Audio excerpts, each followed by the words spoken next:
and welcome back to the Review of Death, your fortnightly home for Doctor Who news and reviews. I am Matthew Toffolo, and I am joined back from the outback of New Zealand, Billy Garrett-John. He's back, everybody. And it's about time. It's about time. Bloody ruddy time. Yeah. I'm back. You've missed all the good stuff. I've missed fucking everything. And in the meantime, he's been telling everybody that the truth, which is that I can't tell the difference between AM and PM. Just to put it out there, we got to the airport at 9 o'clock in the morning, 3 hours before we thought we were flying out, and then didn't see the flight on the departure board, and then checked our confirmation booking sheet with the tickets and the times on it and went, oh, it's AM. Oh boy. And that was a very costly mistake to make, that, but I'm back and I'm here, so please go onto the Patreon and give any money that you possibly can. It's lovely to be back. I've missed you. Yeah, I've missed you too. This. Yeah. I've missed being able to talk bollocks. Doctor Who bollocks. Like, Stella can just about deal with it. In fact, she watched half of Logopolis with me last night. God bless her. I'm interested to know what she thought of this story. She was hilarious. Yeah? I don't know. She was great watching it last night. But a couple of funny observations from her. Yeah. But so I've been away, and all of a sudden, Doctor Who has just got 400 times sexier. Yeah. Yes. Is this the most erotic DWM cover since that Vervoid that I was just going to say, like the Vervoid. Yeah. It's up there. It is up there. It's up there. It's definitely up there. So, Shooty Gatwa. Yeah. That's really cool. Yeah. We've got a Doctor Who. Should we go back to the beginning? What did you miss? So the first thing I missed was that we have a new Doctor Who. Yeah.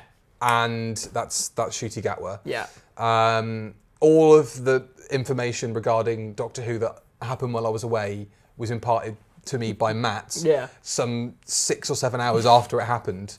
It was hilarious because it was happening and I was like, Billy's in bed. Yeah, I'm asleep. I'm totally oblivious to all of it.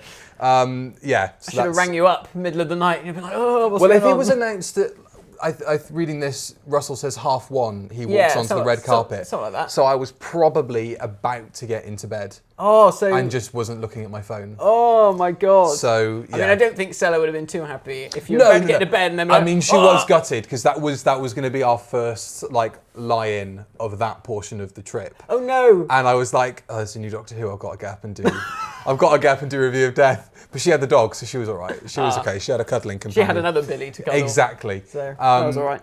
But yeah, so Shooty Gatwa became Doctor Who, and then all of a sudden it was 2008 again. Yeah. And then Catherine Tate and David Tennant are suddenly coming back. And David Tennant's Doctor Who. And David Tennant's Doctor Who, and is in a new suit running around Camden. Yeah.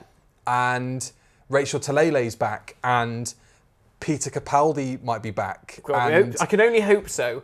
It's just gone a bit mental. You know, I love how she puts all of her stuff is tea and coffee with friends. Oh, yeah. It's just tea and coffee with friends. I know. Until otherwise. I mean, I'm almost as excited about her coming back as I am about David Tennant being in the 60th anniversary special or whatever it is. What do we think it's going to be then?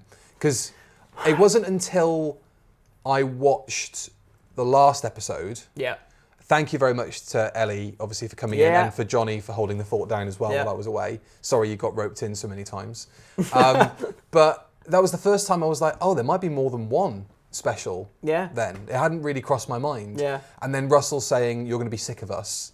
I was like, there's some big plans. There's going to be so much Doctor Who next year. I think there is, isn't there? Yeah. But it makes sense with them filming now. Yes. And also, I don't think Russell would just settle on the 23rd for 90 minutes is all the Doctor Who celebrations we get that year. Because, he wasn't running it during the 50th anniversary. Can you imagine what the 50th anniversary would look like under him? Yeah, and that was good. You know, we felt quite treated for the 50th. Exactly. We had a series, we had a special, we had all the peripheral stuff that was all very nice. It does kind of feel, though, like a milestone.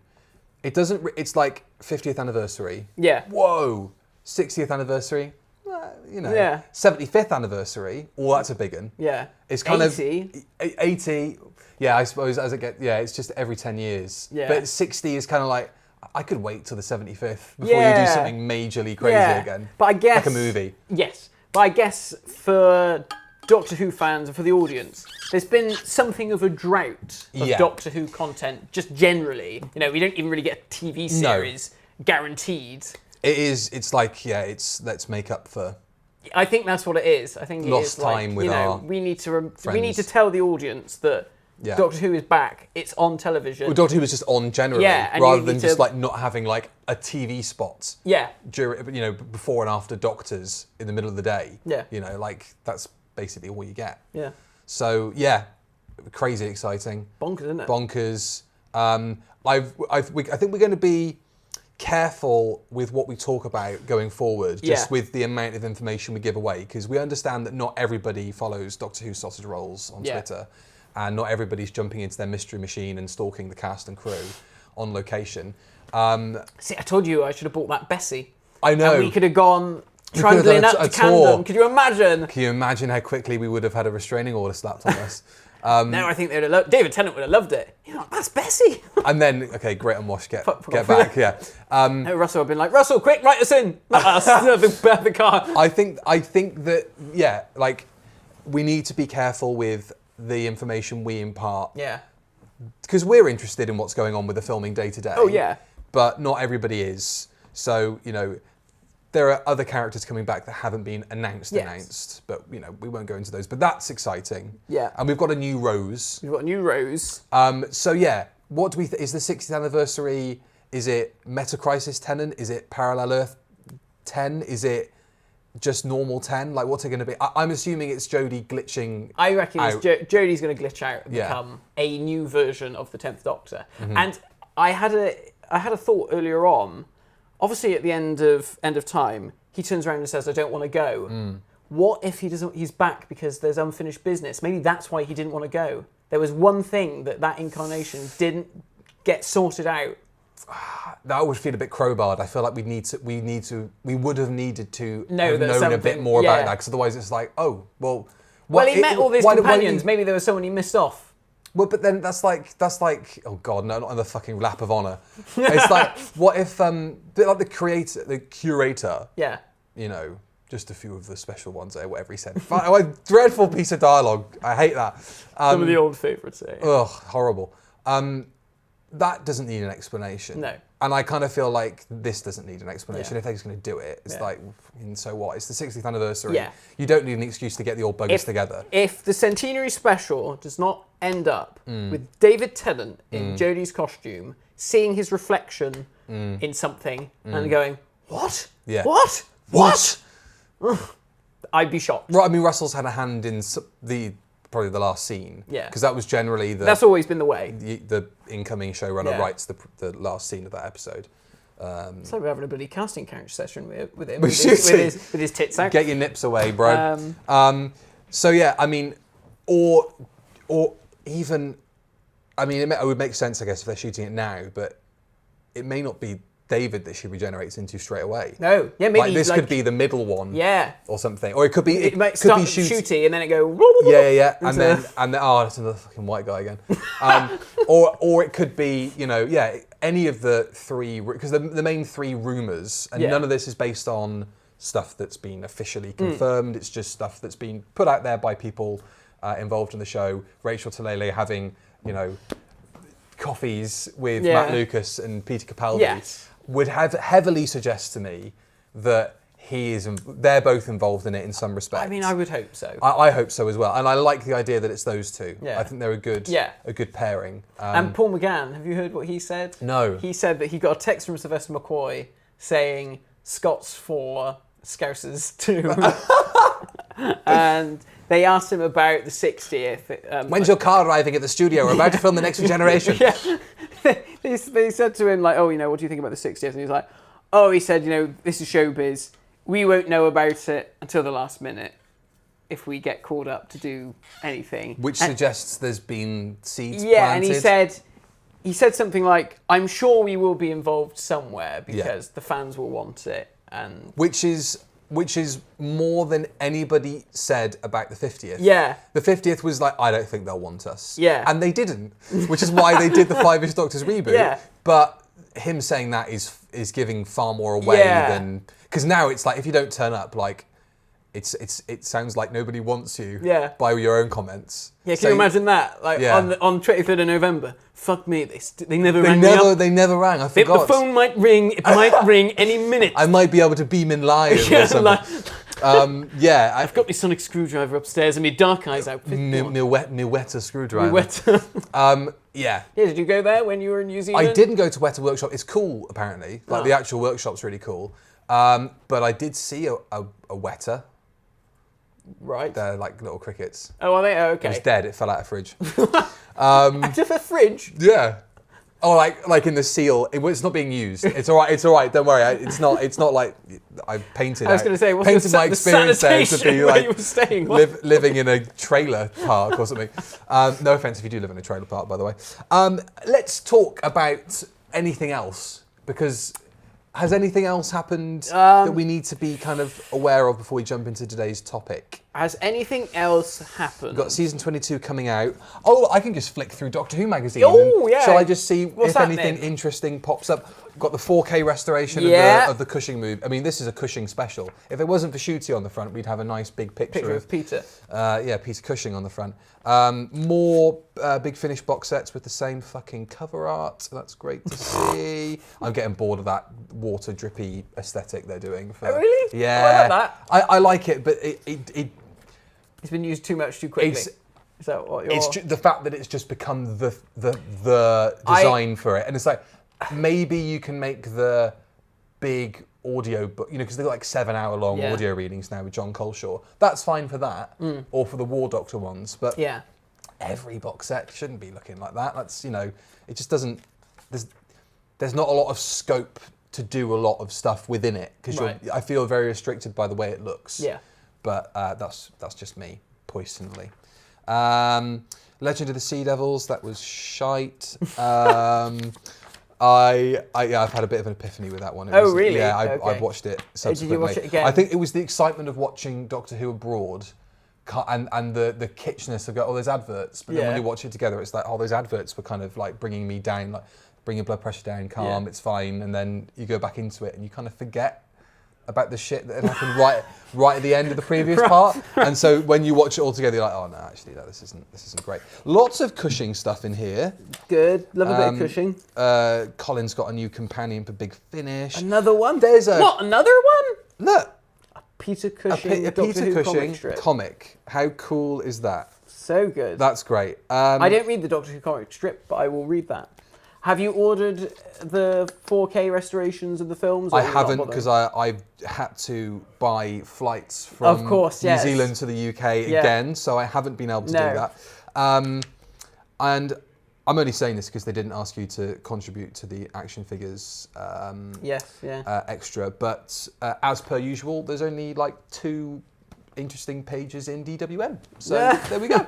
But that's all going to change. It says in the front, Russell T Davies is going to actually provide some information. He's going to do the producer notes again, or whatever it's called. That's exciting. And he'll probably say, do you want to come down and look at a bit of filming before it goes to television? To us.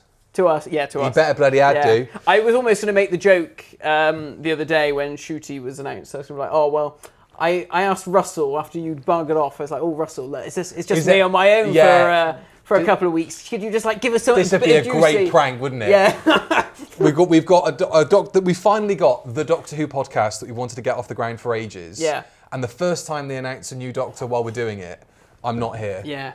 It's mental. I reckon that they knew. I reckon Russell was totally waiting. On purpose. Yeah. Right then. Well, today we're going to be talking about Season 18, more specifically the Season 18 finale, and Tom Baker's swan song, Logopolis, which seems such an obvious episode to review, to talk about, to discuss, because there's a lot, hanging off of it. Thematically, at the moment, and in terms, indeed, and in terms of the context of Tom Baker being, an absolute monolith of Doctor Who, and he's oft in this story. It's just, there's a regeneration happening this year. Why don't we talk about the big regeneration stories? Yeah. And Tegan's back. And this is her first story. Exactly. Yeah. I actually didn't notice that until I spoke to Annie, and she was like, it makes sense. He got a girlfilm while I was... That's how lonely he was. He got a girlfriend while I was away. So she turned around and she was like, "Oh, are you doing that because Tegan's coming back?" I was like, "Oh, yeah. Yes, we are, yeah. Of course. We've thought of these things. We think that far ahead. It's not an episode that I've ever really regarded an awful lot. Really? I think it's because it's kind of 80s Doctor Who. Right. And it's Bidmead. Right. And as soon as I see that, I just glaze over. You fall asleep. Yeah. Okay. So before we get into this, season 18 as a whole, what are your sort of feelings generally? Before watching Logopolis last night, Yeah. I have a soft spot for season 18. Right. And I like the Leisure Hive. Yeah. But the rest of it kind of blurs. E-Space to me is kind of I'm like the E-Space trilogy? I'm not massive on the E-Space trilogy. My God, I love the E-Space trilogy.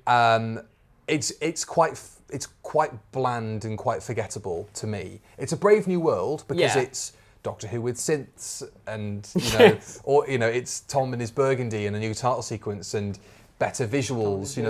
There's a bit more money. There we are. There's a bit more money behind it. It feels like just pull the set down around me. It feels like there's a bit more money behind it. Yeah. And it feels like they've gone, right, dust ourselves down. Let's give this a proper go. Yeah. Let's kind of shrug off silly Season Graham 17, Williams Doctor Who and let's give this a proper go. And like season 17 is fine, but this does, like, especially with the Leisure Hive, albeit, you do have a tracking shot that seems to go on for about eight years with the Leisure Hive. But, it does feel like, whoa, what a breath of fresh air, And I mean, I adore Dudley Simpson's scores, but by that as point, soon as they're you getting very samey. And you get Peter Howell come in and Paddy Kingsland and that lot. Yeah. And it's like, wow, everything feels so energized. But the score for Logopolis is so good. So good. It's amazingly good. But yeah, so that was how I felt about season 18 before watching Logopolis. And now I'm coming out of it and I'm kind of thinking that it might secretly be kind of genius. Logopolis? Or the season 18. Yeah. Because besides the tonal whiplash that you get between Capaldi in 8, 9 and 10, how many kind of major changes in a Doctor's character do you get on screen? Yeah. Across a season, like Jodie has generally stayed the same kind of baseline character. It's just that more layers have been added. Yeah.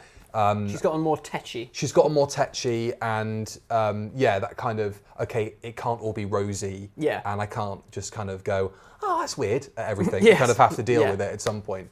Your past is catching up with you, all that sort of stuff. Yeah.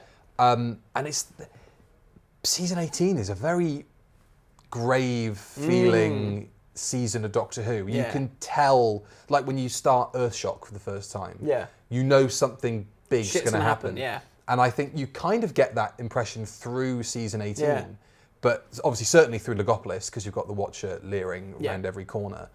But I think it might secretly be a genius season of Doctor Who. And I mean, I'm skipping ahead, but watching Logopolis, especially if you watch it all in order with the E-Space trilogy, and then having, them talk about, let me say the correct word because I will not remember it, having them talk about Bloc. charged vacuum eboitements, CVEs, and then Tom saying, "Oh, we passed through one of your CVEs, monitor." You think, "Oh my God, this is a bloody story arc. It's a season arc, and it all connects." Fine, but I take umbrage with the technobabble. Yeah. That kills it for me. I did have to rewind it a couple of times. CVE, block transfer computations. Yeah. And, Bidmead is a fucking nerd. And you can tell in his office, he's got, new scientists piled up on his desk and he's gone, what's new? Block transfer computations. Let's get that in. And the whole thing about they all communicate in base 16 or whatever that kind of code is for computers. And it's like that's really interesting to the person that wrote it. Yeah. But it's not. I mean, I like the fantasy element, the crazy fantasy element of all of these kind of hermity dudes with their calculators and they can just create things. Shit from That's maths. really, really cool. But I don't need every scene when you talk to Monitor and it's just, it's word soup, block Yeah. transfer computations Yeah. and CVEs. It's like I'm gone. Yeah, I had to rewind it back with the subtitles on. Yeah. Be like, right, I need to read this like I'm reading Oh my an god! essay. And can you imagine as well? Like I had to watch this at like 1 o'clock in the morning, and I'm also watching the info text at the same time, Oh, wow. and trying to pay attention to the story. And then there's bid me technobabble all over Yeah. it. So, given that you watched this with a not we, Yes. what did Stella make of all this? Because when you said that, I was like, she must have been so confused as to what the hell is any of this meaning. She was utterly hypnotized by it. Really? Completely enraptured by it. Did she? She absolutely loved it. And I think it's because Well done. she's done musical theatre. She's Yes. done a lot of performance stuff. Yeah. And when she watches classic Doctor Who with me, she watches it from the perspective of it's a theatre production. Yes. And I think if you can do that and you're used to that kind of over-the-top acting, Yeah. I think you can get through it. Yeah. So she's already, the fact that it's, and we both love television. We watch all sorts. Like we just marathoned 3 episodes of Married at First Sight Australia. If you haven't seen that, it's absolutely... Married in First Sight is It's the bonkers. best series ever. It's the best trash reality series you'll ever watch. Watch it. It was really, really good this year. And then we watched Logopolis, and she was totally hypnotised by it. She loved it. And she loved Janet Fielding. Yeah. And I think it's because she really appreciates, God, there's only 2 people in this scene. Or she's having to wander around that console with no support from anybody else, no one else to bounce off of. Yeah. All she's got is music playing underneath that she can't hear and she can't feed off of because it's not been recorded yet. Yeah. And she's having to just, emote all this stuff. And she loved it. Yeah. She really, really liked it. Her favourite part of all of it, of course, though, was the Master. Right. Because then this thing suddenly started happening that whenever the Master laughed, she'd be on the other side of the room making herself a drink and go, "Who's he shrunk now?" So the whole, you say, "Well, why are those dolls in the car?" "Oh no, Stella, he shrunk them." And she absolutely lost it. Did she? It was wonderful. And this is the thing, the Master kind of shrinks people down into tiny little... Well, he hasn't done that since I've been watching. Yes, Sacha Dhawan's done it. He's shrunk people. And why is that his thing? And then when the TARDIS shrinks later on, it says, "Stella, the TARDIS is shrinking," and she's shouting from the other room, "Well, we all know who's done that now, don't we?"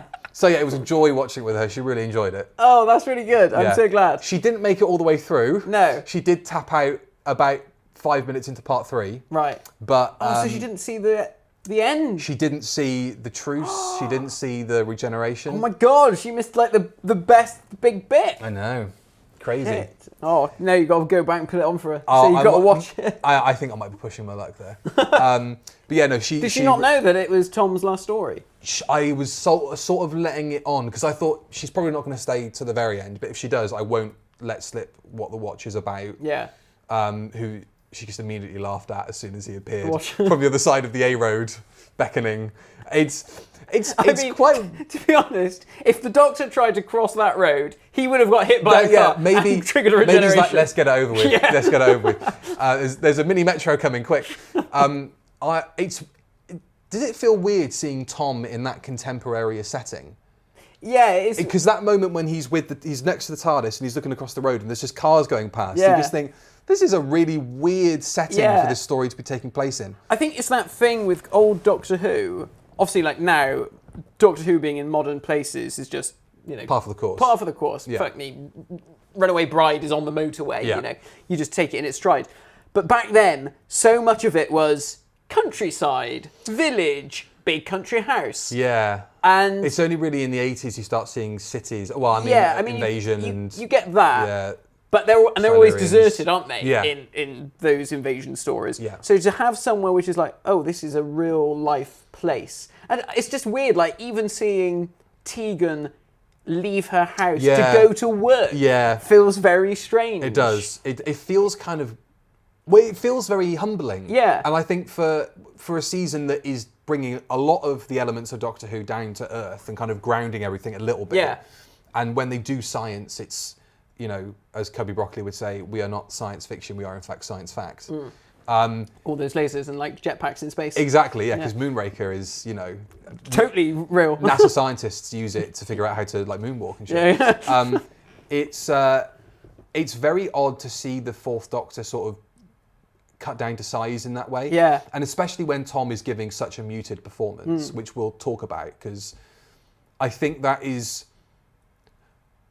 It's a bit like Sean Connery in You Only Live Twice, really. Yeah. Because I know a lot of people don't see it, but I think that there is an element of his performance that is, I've got this one movie to do and then I'm done. Yeah. And I can leave James Bond behind. Yeah.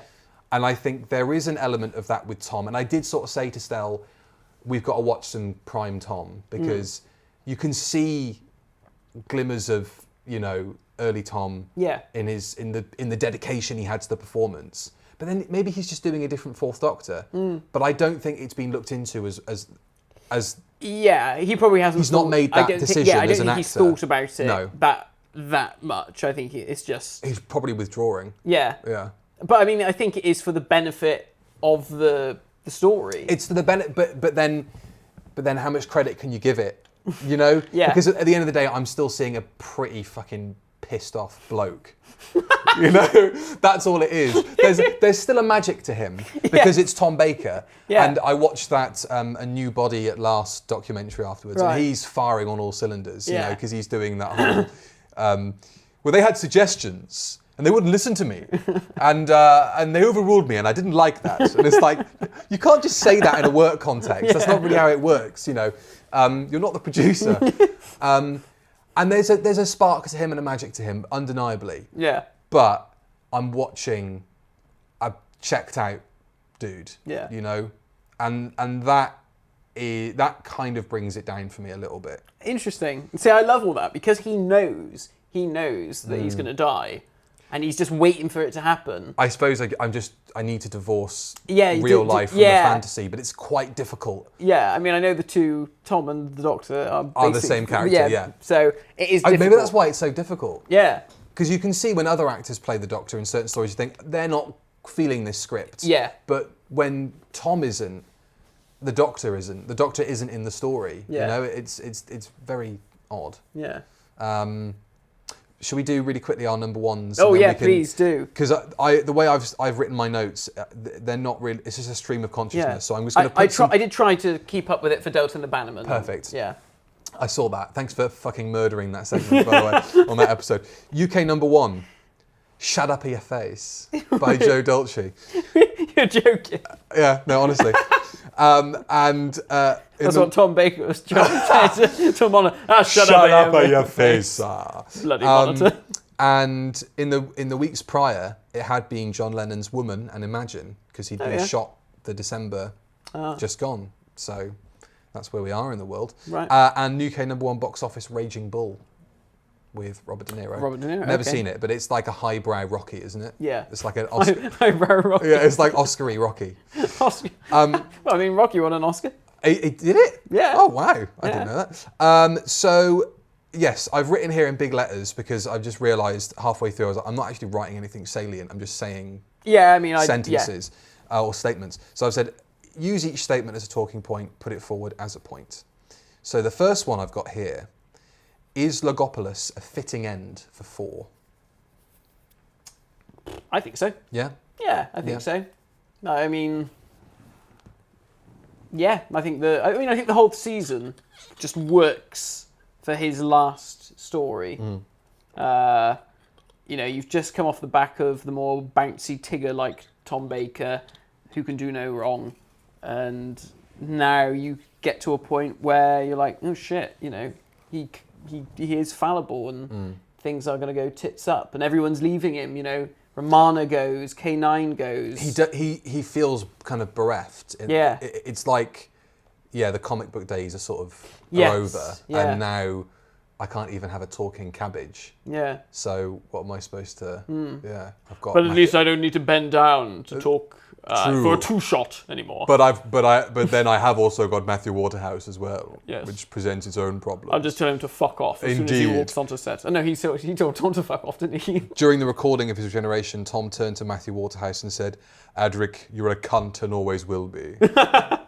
Lovely, lovely, Tom. Thanks very much. I'm sure that did wonders for him going forward as an actor in the profession.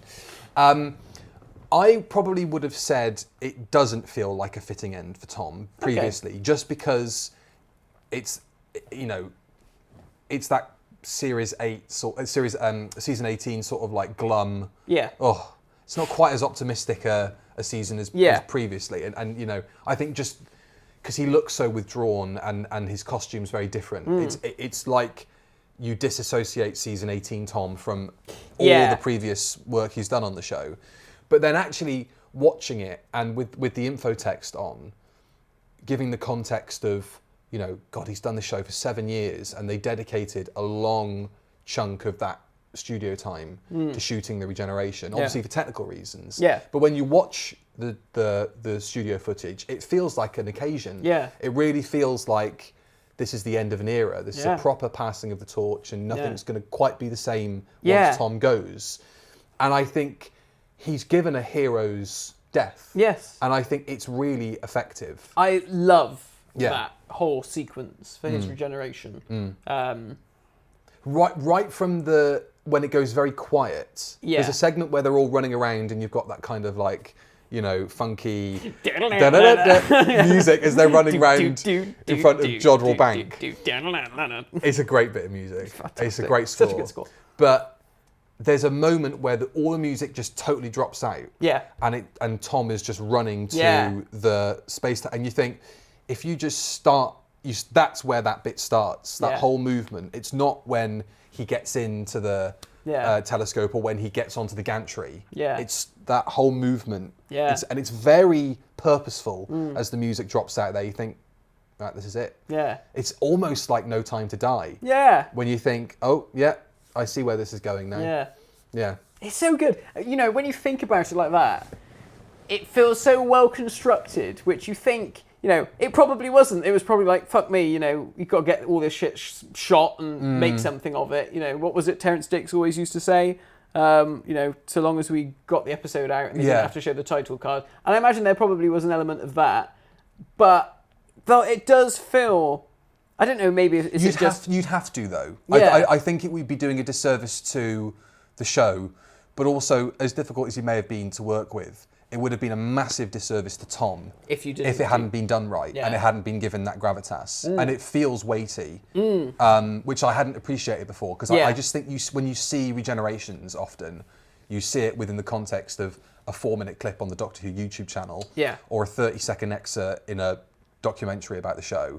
And so you don't actually see the thematic build-up and the build-up to it, and the fact that actually it isn't just another scene. There is a breathing point as the music drops out. And I don't think it can be understated how important that segment is, actually. And then you're like, right, time to watch Tom Baker say goodbye. And it is Tom Baker saying goodbye, isn't it? And it's not just the Fourth Doctor. And it's very effective for that. It's very good. It's very good. And I think, that moment, which I love this in particular, when he obviously goes out saving the universe, as you would want the Doctor to do. He sacrifices himself, which is what you want. And that bit where he's hanging off the cable and that look in his eyes as all the monsters from his past come back, it's terror like the likes of which we've never seen on that Doctor's face. Not really. And it's so effective because it's like, this is a Doctor who, we know, or he laughs in the face of danger pretty much, and he's always got a quip, and he always spins the gab on the villain and all this sort of stuff to confuse them. But it's like at that moment the Doctor realizes, fuck, I've got no way out of this one. This is it. I am going to die. And it's just it's so good. There's no messing. No. And then, of course, he's haunted by the things that, they're kind of like with Androzani, they're sort of willing him on to, you fucking die, you curly-haired bastard. Androzani to me does feel more like the Masters, just tipping him over the edge, whereas this feels more like his life is flashing in front of his eyes. I think they selected all the right clips to show. all of it, and then the Black Guardian popping up at the end and is a bit like, you haven't quite earned your stripes, mate. I know you're the most recent big bad that people can remember from like... No Sutek, though. No Sutek. And Sutek was obviously like, he is... Good foil. Yeah, he could have nearly killed the Fourth Doctor. And you imagine his voice in that sequence would sound great as well. That would have been good, wouldn't it? I did notice on the info text that Tom actually recorded a death rattle is the wrong word, but like a yell as he lets go of the scaffolding. Was it him going, oh? It was him. Yeah, apparently he let out like a shit. I've let out. I don't know the right word. What I don't know what I'm supposed to say. Oh bollocks! He let out a or whatever as he lets go of the railing, and oh fuck! Apparently the because there's that kind of like, I don't know the right word to use. There's like a seagull squawk in the score that goes. Yeah. That's covering his death scream. Yeah. Because I guess it's a bit like the Seventh Doctor. Yeah, in the film. Dying in on an operating table. It's like, I don't want the last thing I hear from the Doctor to be, those are his final words. When you get the Doctor Who calendar and it shows first word and last word, it really should be, his lungs are filling with blood and you just hear this from the Seventh Doctor. Yeah. Yeah, why is there no blood when he hits the floor? Why is he not street pizza? Because... Time Lords. Yeah. A bit more robust. Yeah. If David Tennant can fall from a plane or whatever the fuck he flies out Let's not even get into that. I think he'll be all right, Yeah. Yeah, that is mad, isn't it? Yeah. Tom Baker can't fall from a bloody telescope, but David Tennant can fall from the air. And face first. Jodie Whittaker can fall out of her TARDIS in through a train. A tram, yeah. But I guess she's like in the early stages of regeneration, so that's a cop-out excuse. Yeah. Much in the Wouldn't same it be hilarious if they all ran over to him and went, oh God, oh no, oh, there's not much left of him to take away in a bag, is there? Like in several bags. Let's talk about Tegan, Nyssa, and Adric. Because I think they form a really weird cross-section of what Doctor Who's trying to do at this time. Because there's a weird, like, fantasy element to this season that I don't think you get in the rest of the 80s. Yeah. Like, you've got this space princess. It's a bit Star Wars. Yeah. And even the way that Logopolis looks and the idea that they're just kind of conjuring stuff out of thin air. Like, I know there's science rooted in it, but actually you can't do that. Yeah. So, like... You mean I can't do some sums and, like, make it... Megan Fox appear in front of you. No, Yeah. you can't do that, unfortunately. I just think it's really interesting that there's that mix of characters in there. You've got them trying to get some money from the Australian Broadcasting Corporation by putting Janet Fielding in that role. The Adric, who is he? Have they worked out at this point? It's not really working. I mean, I'll be honest. I think that he works quite well with Tom in those when it's just the two of them. I think as soon as you add everybody else into the mix, he's the weak he gets lost. Link. And it's a shame, really, because this is a story that is predominantly about maths, and he is a mathematical genius. So really, exactly, he should have been really in the thick of it. I know he goes around with the monitor later on with that sheet of paper, reading out the numbers. Assaults a police officer at the start. He does assault a police officer. Interesting, right? I thought about this. Obviously, he's never been to Earth, so he doesn't know what anything is. But he knew how to ride that bicycle. He did. It's Doctor Who. Yeah. Maybe he on the scanner he saw someone riding a bicycle and he was like, oh. Is that canon? That is now. That's a 6-part Big Finish box set right there. It takes place in that. Learning to ride a bicycle with Matthew Waterhouse. 0.5 seconds. And yeah, I'm not fond of that of the 80s era of the show, and that Tegan and Nyssa are not a cause of that, but they're part of it, because the fact that nobody really wants to be there. Tegan is already just begging to get home, and that's kind of like, oh, fair enough. Yeah. But it's like we were talking about this the other day. If you've got a character on screen that doesn't want to be there, you're like, well, I'll take your place then. Yeah. Like it doesn't endear that character to the audience. And obviously it gets kind of the fact that it goes on into Peter's tenure is the thing that kind of annoys me. So here it's not too bad because she hasn't discovered her love for travelling yet with the Doctor. Does she have one? I'm not sure that it ever appears. I mean, it's weird, isn't it, really? Because you think, because she is an air hostess and she goes on in this story about how much she can't wait to be like travelling around and stuff, you'd think she'd take to the TARDIS far more. You know, surely you'd be like, bollocks to being on a plane and going from Heathrow. There's a whole thing that she has it's written, her character has a particular fascination with the TARDIS because she sees it as like an aircraft. Yeah. But that doesn't really go anywhere. It doesn't really translate on screen very well. No. I mean, obviously she does change her mind later on, but like you said, it takes a while to get there. But in this, I love how she talks about travelling in the TARDIS like it is, you know, getting a plane. Because she's like, when she speaks to the monitor, how long are we going to be delayed here? And stuff like that. And it's nice little touches. And I mean, Janet is fantastic. She is. She breathes so much life into this character from the moment she gets into that car. Yeah. I mean, Auntie Vanessa is also fantastic. Yeah. What a great character. It's a shame, really, that the only detriment is, and this isn't obviously Janet's fault, but this is and it's just the fault of the time, you know, both her and for Nyssa, they don't get the time to explore the emotions of all these terrible things that are happening. But they never do. Yeah. It's that old thing. Somebody has to end up in the TARDIS pressing a button so that the world doesn't blow up. It's like fucking Lost. Yeah. You know, like you've got to give somebody that job because otherwise there's nothing else for anyone to do. Yeah. But you just want, I mean, like, especially now.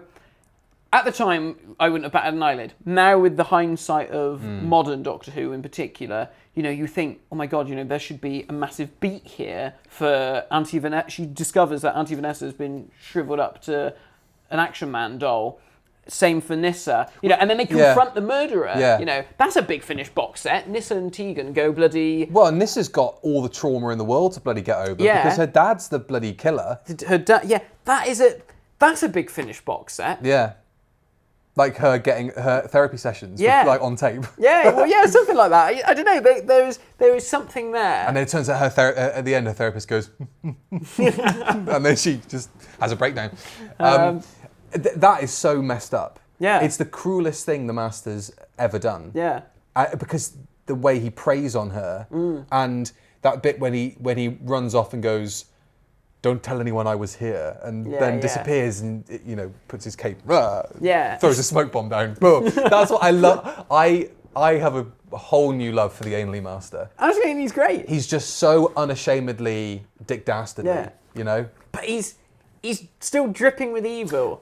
At the end, when he goes full nutty, and he's like, the CVE is mine, he does all that stuff, he's great. And he's got the tissue compression eliminator. Oh, yeah. And then he like looks past the camera, and he's gone in the eyes. Gone, and he's like, that's so good. There's a couple of moments where, you know, you're just trading off of Anthony Ainley's facial expressions, and he nails it every time. Yeah. He's so good. And I love his theme. It's only like 4 notes. But it's just like dum dum dum. You know that he's coming. Yeah, he's coming.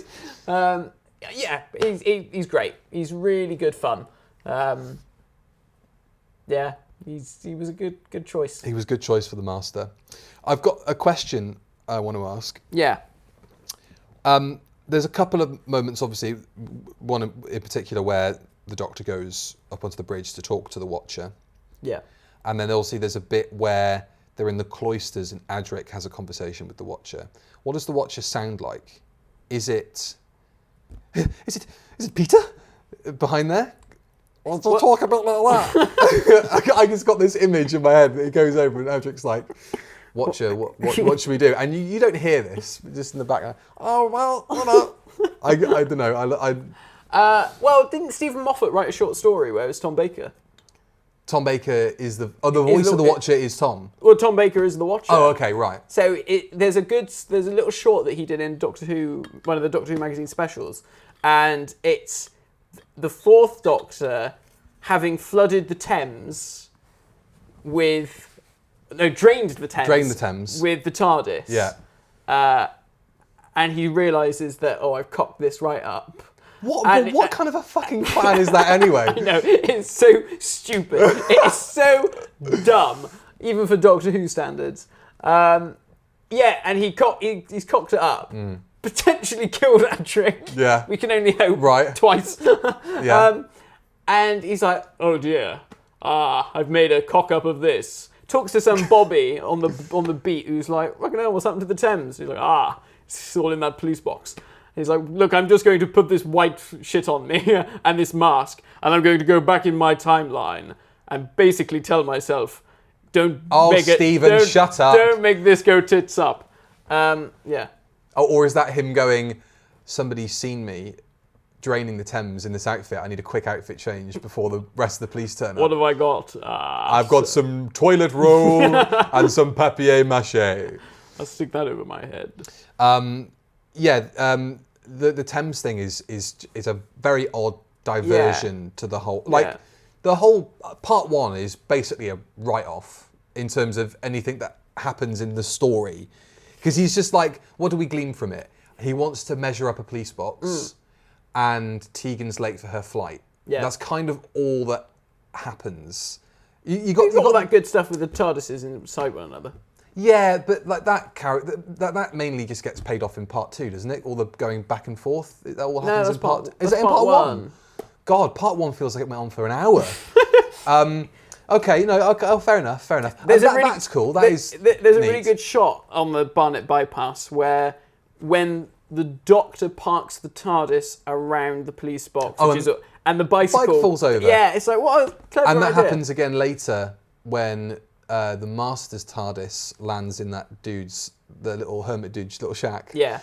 And I think when it lands, like a pot falls over. Right, yeah. But then I was like, oh, that's why the Master's TARDIS looks like a column. Yeah. Because it's from that guy's little shack. I gotta say, the chameleon circuit on the Master's TARDIS, it ain't half shit. I mean, it obviously works better than the Doctor's. Yeah. But, so he starts off as a police box, because it's parked around a police box.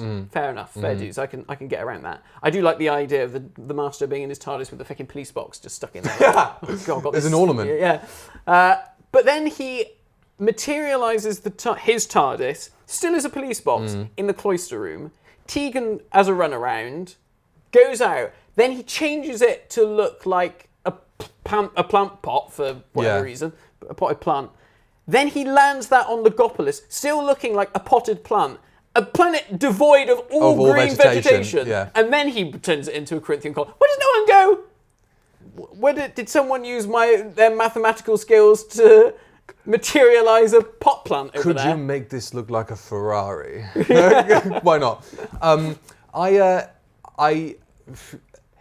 It's all still rooted in, though, that Chris Bidmead is just obsessed with the TARDIS, and I like that. Yeah. It's like you've got it. It's a great concept. Use it. Yeah. And then it's like, you have to wait until Journey to the Centre of the TARDIS for like any sort of anything to be explored again, kind of within the spaces. Yeah. But then all that running around in the corridors with Tegan, I think is great because that disorientation and like, this is alien, this is weird. The TARDIS totally is a signifier for that. It's perfect for introducing that paranoia and that kind of fear.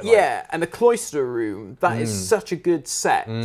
And Peter Grimwade directs it so well. He's got all these really high crane shots. To really, it's probably not much bigger than this studio. Probably not, no. But with that and the pillars, and he's got pillars in the foreground with all the creepers coming down. And there's a couple of nice crane shots as well in the main TARDIS console room. Yeah. When the TARDIS is the police box is in there. And when the TARDIS lands on that boat, that's a nice shot. That's a nice pull out. Yeah, that's cool.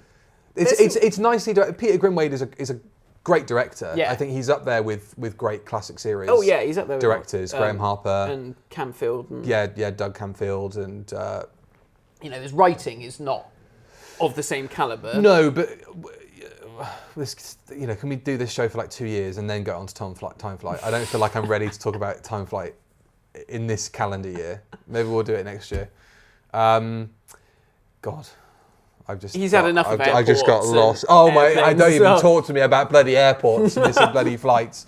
I think I read in the infotext there was supposed to be another like the Concorde-centric episode was supposed to happen in season 18, apparently. Really? And it got bumped to 19. I'm sure Tom was very pleased. I'm sure he was. Yeah. That would have been prime Whippet.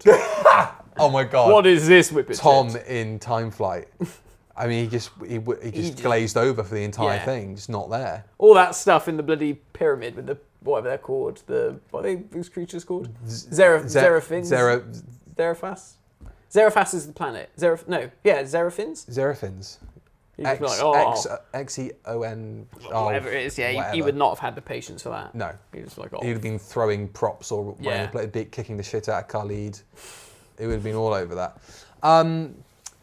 I've run out of points to make. Let me have a look. It was at that point I kind of, with this, I was like, but it's season 18. Yeah. Because I really enjoyed watching Logopolis this time around. I do have a new appreciation for it. Yeah. But I think it's just all the stuff that happens between them landing on Logopolis and then leaving Logopolis. Yeah. I totally tune out of. I find it really hard to concentrate when they get to Logopolis. Okay. I think it's maybe it is just because it's visually very beige. Yeah. It's just not attracting my eye, and then when I'm trying to listen to it, it's CVEs and block transfer computations and stuff. It's all right. Did you watch this with the new special effects? I didn't. I watched it with the OG effects. I watched it with the new special effects. Is Anthony still a photograph in the final? No, he's got a bit of movement, which is good. Yeah, this is one of those occasions where the special effects really do just elevate it that much more, because there's loads of the sort of running shots of them in the field going to the telescope where they've actually put Jodrell Bank in it, and it just really looks good. Yeah. So yeah, I think if you've got the Blu-ray, watch it with that on. I think I haven't seen the Logopolis new effects, but if it's anything like, I gather it's probably the same kind of level of effect as you get on the Terror of the Autons. Yes, yes, very much so. It just enhances it. Yeah. It doesn't distract no, you. No, not at all. It's not like obtrusive in any way. You don't think, oh dear, why have they done this? Like sometimes those laser effects on some of the 2 Entertain ones are like, it's just a bit too much. Yeah. Nightmare of Eden was another one that was really good. Yeah. Where they did up the effects to the point where at times I was like, I can't remember if this is the original effects or not, but that's what you want though. That's exactly the sweet spot with it, and also obviously fixing bad CSO. Yeah. Or in the case of this, getting everybody's eye lines to match up with when Tom drops from the telescope. Yeah. Not that you'd necessarily notice that it had been fixed anyway, but if that's something that you can pick up on after 900 rewatches, then fair enough. Something that I liked about Adric. And again, this is what I was saying at the start, how he works well with Tom. There's that bit where Tom misses parking the TARDIS around the police box, and he mimes like, it should be here, doesn't he? He sort of goes like that. Oh, and Adric does the same. And then Adric does the same. And I was like, I like that because he's trying to be like the Doctor. Yeah. I mean that's the same scene where they talk about the pyramid. They have the pyramid on the and I love that, the chameleon circuit control that pops out of the console. That's really good fun. It's really neat. I remember that scene from Doctor Who Night very, very clearly, that whole sequence with the TARDIS appearing on the screen. I'd like to see what that looks like with the enhanced CG, actually. Oh yeah, that's good, because the pyramid is now like a 3D pyramid and the police box is a proper... It's interesting, because I think they were going to originally do that as a model shot, it said on the info text, which I can't quite imagine working, especially when you've got to add a door in, and it would be nice to see the police box as a model, appear as a model, but I'm not quite sure how the pyramid would have worked. But I do quite like that old sort of 80s BBC Micro it's great. type It's great. animation. It doesn't seem like out of place for the TARDIS to generate the image like that, because when eventually you get a monitor in the console in the 5 Doctors, it's got all those same sort of graphics on there. It doesn't seem sort of like, that's really dated. It's just, that's what the TARDIS generates. Yeah. It's not really meant to generate images like that. No. It's a car. Yeah. It's a space car. Yeah, and the TARDIS's chameleon circuit is knackered anyway. Oh, exactly. So, it hasn't got a police box right in 60 years. It's running off of version 1.1. Yeah. He hasn't updated the iOS for years, so That's it all still it is. looks He a bit just needs to crap. update it. Exactly. Oh, that was something that really bothered me. I don't get this line. So Adric's like, wait, so the Master knew we were going to come and park the TARDIS around a police box. Yeah. And Tom's like, well, he's a Time Lord. In many ways, we have the same mind. Yeah. And I'm like, what does that even mean? Because by that logic, surely any encounter, you'd be like, well, I know. I know what you're going to do. Yeah. I know what you're going to do. And it's just like... You just end up doing mirror spots with each other. Yeah, and it's like, that makes absolutely no frigging sense. I guess, I mean... Like, why at does this the Master... How does the Master know that he's going to... Of all things... I mean, yeah. The Master at this point isn't the cerebral Moriarty-esque sort of character. He's just pantomime villain. So I guess it's all right in that context. But if it's like Delgado, when Delgado pops up, we're usually joining him in media res, because he's been, part of this colony for years or whatever. Yeah. But with Ainley, it's just sort of, he pops in and goes, hello, Doctor, I'm going to cause some mischief for you. Yeah. He seems to tag along to the Doctor a lot more. Yeah. I want to join in on this as well and be evil. So I don't mind that so much. Like, you got to give him a reason to pop up without being like a calculated... This story... Logopolis. It's Flux, isn't it? Go on. Or Flux is Logopolis. Because in Flux you have the Flux, which is going to destroy all the universe and is eating away all the planets. And in this you've got entropy that is just eating away all the planets. I mean, it's very Star Wars as well, that, isn't it? When Nyssa's talking about her home planet getting zapped. I can't even see Metafloriosis or whatever it is. Oh, shut up. Well, I did see something interesting about how this is got the biggest body count of any Doctor Who story, probably up until Flux, because the billions of people that the Master just wipes out in that portion of space. It is, isn't it? It is. And I mean, I thought that watching Flux, I thought this is Logopolis. But that's where Chibnall cut his teeth as a Doctor Who fan, is in this era. He's borrowed very heavily from the 80s before, and again, obviously, with Tegan and Ace coming back. What did it better, Flux or Logopolis? I think Logopolis is better at really... telling a coherent story from beginning to end. Yeah, which is quite surprising. But no, I think it does do it better in as much as, you feel the loss more, maybe, because... Well, yeah, because Flux ends with apparently half the universe destroyed, and it's never Nobody brought gives up. a shit. We've had 2 episodes of Doctor Who since half the universe was wiped out, and no one's mentioned it. Well, Yaz and Dan are from Earth, so they don't give a shit. They don't care what planet, It's happening over there. Yeah. Isn't that a classic little Englander thing to think, it's going on over there? Yeah. Don't worry about it. Oh, well, there's a terrible war happening in... I can't pronounce... Oh, yeah, no, don't worry about it. That's totally the line of thinking there. But if it's 2 doors down... Oh, no, oh, God. What? It's happening down by Anfield? My house is gone? What a nightmare. Yeah. Okay, well, yeah, fine. It's a reflection of his taste in Doctor Who there. Yeah. In his half-baked concepts. I like the idea that the Master is like watching all this Flux shit, and he's like, I fucking done that. Or he's seen it in the future and gone, that's quite a good idea, as he strokes his goatee. Maybe I'll do in the 4th one. If he's got a goatee at that point. Does he have the Master should always have a beard.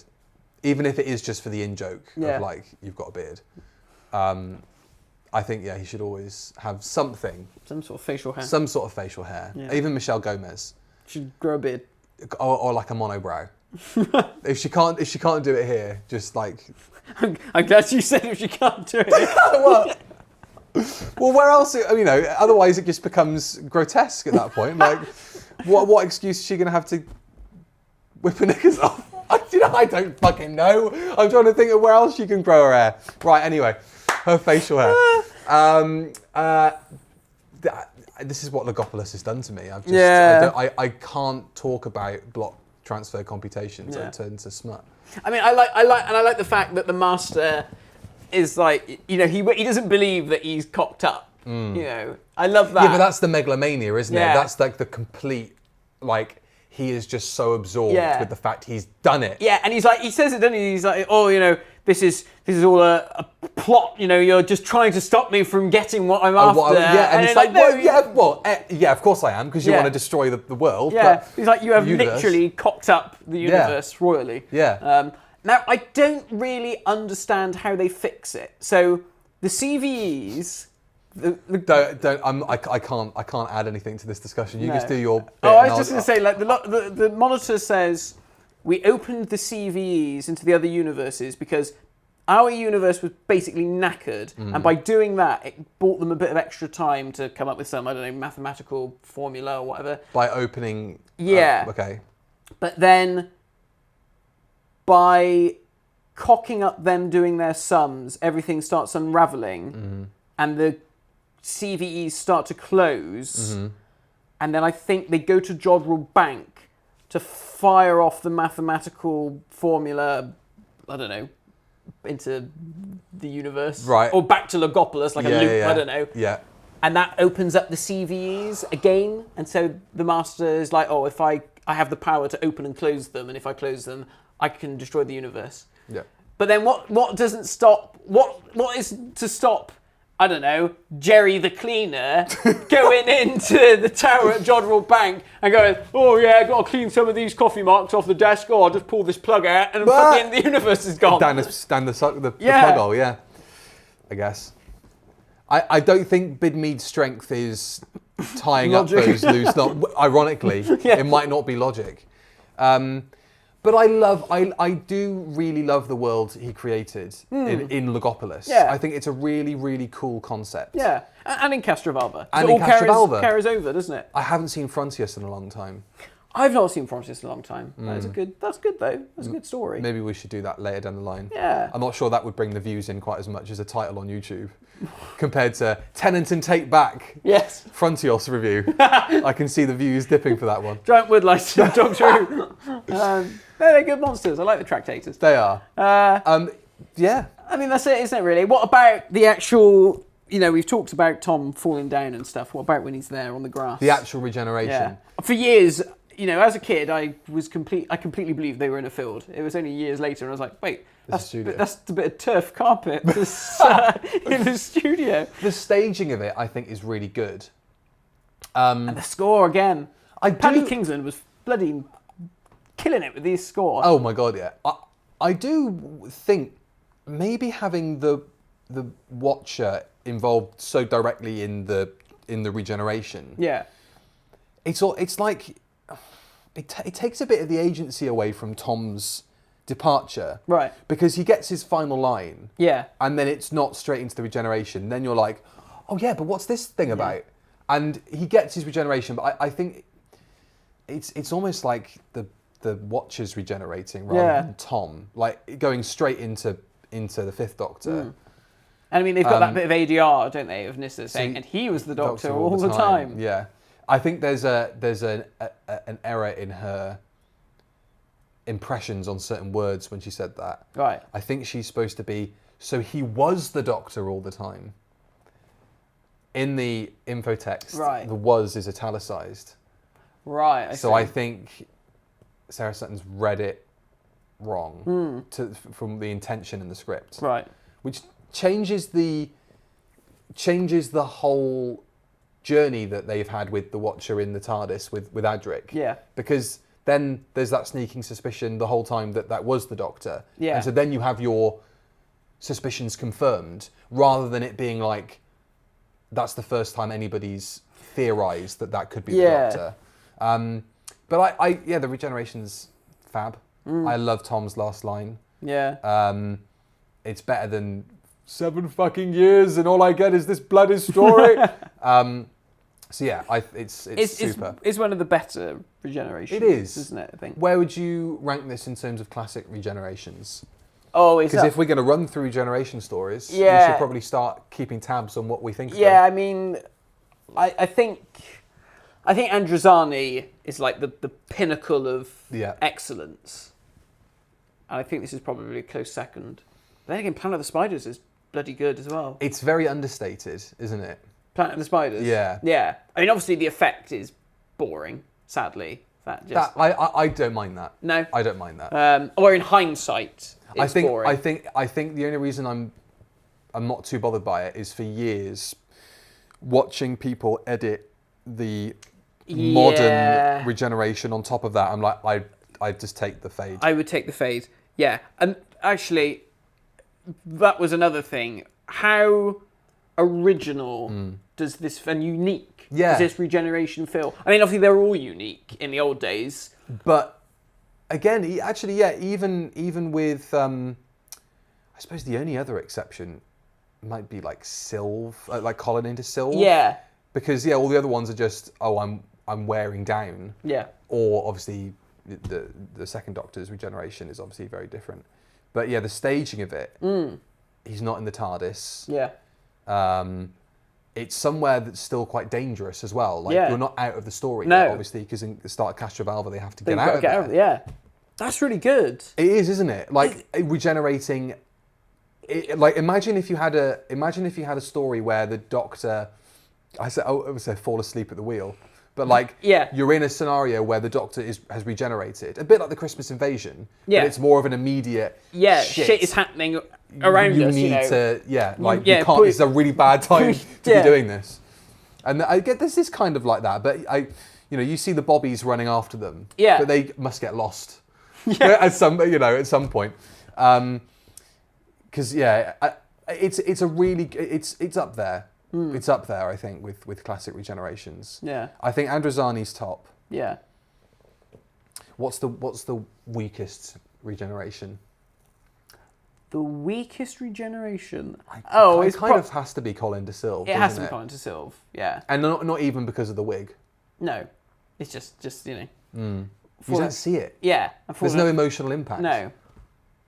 And obviously, it depends on what you count as canon. Do you count The Last Adventure? If you count The Last Adventure, I haven't listened to it. Yeah, it's okay. It's just radiation. That was the opportunity, I think, to do something a bit more interesting. What was his last line? Oh, I don't know. He went off on one. Yeah. He had a bloody essay that he wrote about being erudite and all this stuff. Really? Yeah. It was very much informed by new series Doctor Who stuff. Yeah. Whereas, I think Tom just having that little smile. Yeah. That smile is just it's enough. It's enough. I don't need when you think about poor Peter Capaldi, feck me, soliloquising all around the bloody place. I showed that to Stella, and that's the only other regeneration she's seen. Yeah. Because I'm kind of preparing her for Jodie. Yeah. Because she's devastated by the prospect of Jodie going. And I watched it and I thought, a lot of people say this, so it's not an original point at all. Yeah. But it really is just 4 minutes of Peter Capaldi saying goodbye to the role. Yeah. And I don't know if I love that or think it's overly indulgent. I hate it because he had a perfect regeneration ending, which was... Oh, I know. Yeah. I hope there'd be stars. What? Which was so beautiful. It's lovely. Yeah. But I think it's a bit too melancholy. Do you? I think it's a bit too melancholy. But it's better than all this stuff about, don't eat pears. Don't eat pears and, children, they'll know my name. I like that. What does that even mean? I remember you saying that you didn't like that. And I was watching it again and I thought, maybe I'll, this is the time that I watch it and go, yeah, it's too saccharine. But I really like that line. Children will know your name. The best bit about that regeneration is that John Pertwee's old jacket is hung up on the... And Jodie's opening moments are electrifying to watch. I think that's really beautifully directed. Because it feels like someone's hit a reset button. Yeah. In the time between you see him regenerate into her and then the whiteout, it's like Chris Chibnall has taken over at that point. It's shot very differently. Yes. And the whole thing with the ring, I think, is excellent. Yeah, I don't mind the Capaldi regeneration speech. It's a bit indulgent. It's a bit, we get it, all right. Yeah, it didn't goes quite on. pan out as you wanted, and you've had to say goodbye to the role, maybe under circumstances you didn't foresee. But you know, she's getting dressed into your clothes. Fucking hurry up, get off the set. Speaking of clothes, something I didn't notice. I noticed for the first time watching Logopolis. So we all know that when Peter Davison is in Tom's outfit, he's not wearing Tom's boots. He's wearing Tom's suede shoes with the socks. Right. Did you know? Did you know this? But Tom's wearing boots. Tom's wearing boots episode. through the episode. And in Castrovalva, Peter's got shoes and socks on because I've got a funny feeling Tom might have pinched the boots because he liked them. That's great. But they are nice boots. Yeah, they are nice boots. What I also noticed was when the regeneration happens, not only does he regenerate his boots into shoes and socks, he loses his coat and it becomes the little jacket that he only wears in the leisure hive under his big coat. Really? Yeah. Just for that one bit. And then obviously when you get to Castrovalva, he's got the full thing on. Yeah. But it's just in that one, and he gets a waistcoat that I don't know if Tom's been wearing in Logopolis. I'm not sure he is either. No. But he's just wearing this jacket. That's the trouble with Tom's costume, is he's so swaddled, you can't really see the details, which is great. He casts a great silhouette in that costume. I love the season 18 costume.